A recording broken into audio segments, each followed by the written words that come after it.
একজন সাধারণ মানুষ হিসেবে বা একজন সাধারণ নারী হিসেবে আমার আজকের প্রধান আলোচক জনাব খন্দকার আব্দুল মুক্তাদির স্যারের কাছে প্রশ্ন হচ্ছে এটা যে যারা রাত্রে আমরা চলাফেরা করি নারীরা রাস্তায় অনাকাঙ্ক্ষিত অনেক ঘটনার মুখোমুখি হতে হয়, তো সেক্ষেত্রে আপনাদের স্পেসিফিক কি কোনো ধরনের কোনো পরিকল্পনা আছে শুধুমাত্র নারীদের নিরাপত্তার জন্য রাস্তায় চলাফেরার জন্য? Thank you so much. একটা হলো এটা তো একটা সিকিউরিটি ইস্যু, নিরাপত্তা ইস্যু। এটার প্রথম এমফাসিসটা হচ্ছে প্রশাসনকে শক্তিশালী করা।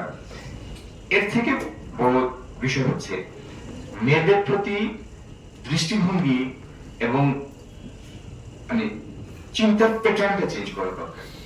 একটা হলো আপনার থট প্রসেসটা চিন্তা করতে হবে যে এ ফিমেল ডাজন্ট নেসেসারিলি মিন যে she is an sexual object.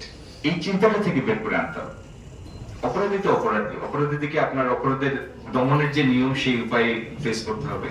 আর সামাজিক স্তরে আমরা এরকম সচেতনতা সৃষ্টি করতে চাই।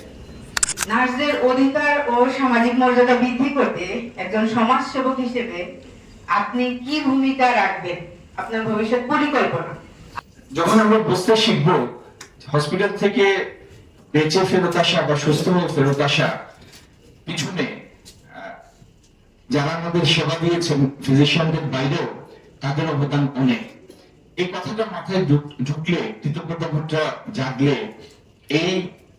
এই বোঝার সক্ষমতা ডেভেলপ করলে আপনার সামাজিক মর্যাদা এমনি বেড়ে যাবে।